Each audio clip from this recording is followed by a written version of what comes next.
All right, if you've been wondering a little bit about the market, I'm a commercial broker and I've been hearing these things for 2 or 3 years. There's tremendous concern about the commercial real estate market. And there's good reason for that. There are a number of funds that have invested heavily in commercial real estate. And we've had the pandemic, we've had all kinds of things that have impacted the vacancy rates of these properties, and they are heavily leveraged. They borrowed a ton of money to buy them.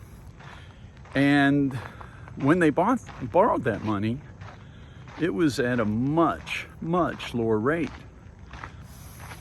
And the interest rates, as everybody knows, have gone up, and they've stayed up. When they first did it, they thought it would be 6 months maybe, and then they'd start lowering them again. But that never happened. There's some talk that they'll do it now, but it hadn't happened yet.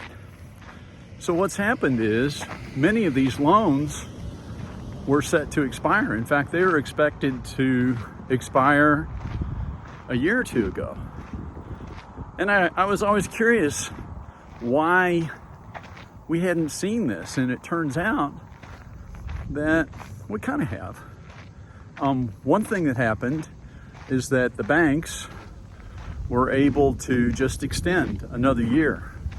And so most banks did that, and I think they probably didn't want to do that, but they probably felt like they had no choice. And so they brought it on, but what that did is it just made even more loans coming due. And I've heard this now, they're talking about a record number of loans, and at the higher interest rates, the values of the properties and the rents they're getting, they won't work. So all of those properties will be underwater, and then it may be impossible to refinance them. So we're all kind of waiting to see what happens. I think a lot of people are hoping that we'll get this interest rate cut this month. And if that happens, maybe it's just enough to just kind of save it, maybe not save everybody, but save some people. But the bigger concern here, beyond just the real estate investors, are the banks.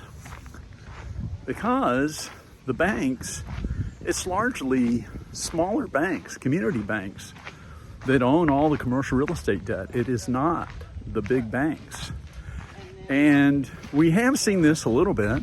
You may recall about a year and a half ago, there were several banks that all kind of went belly up. That was kind of part of this.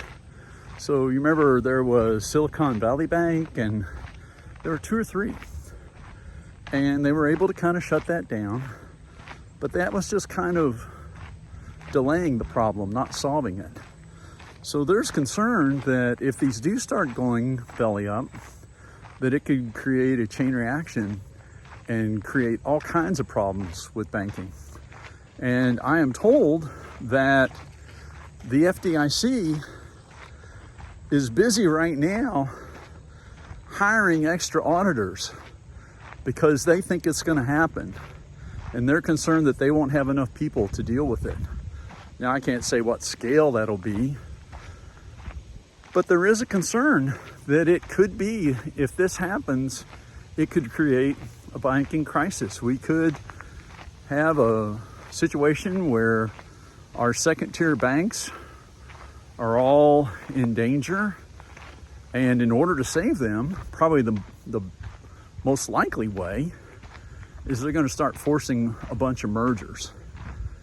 And if that happens, we may end up with, I forgot what it is. I want to say, if I remember correctly, there's a little less than 3,000 regional banks in the country.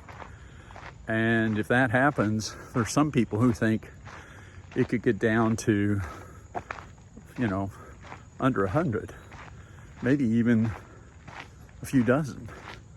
So it could be a big deal. We're just waiting to see what happens. So that's my story on commercial real estate.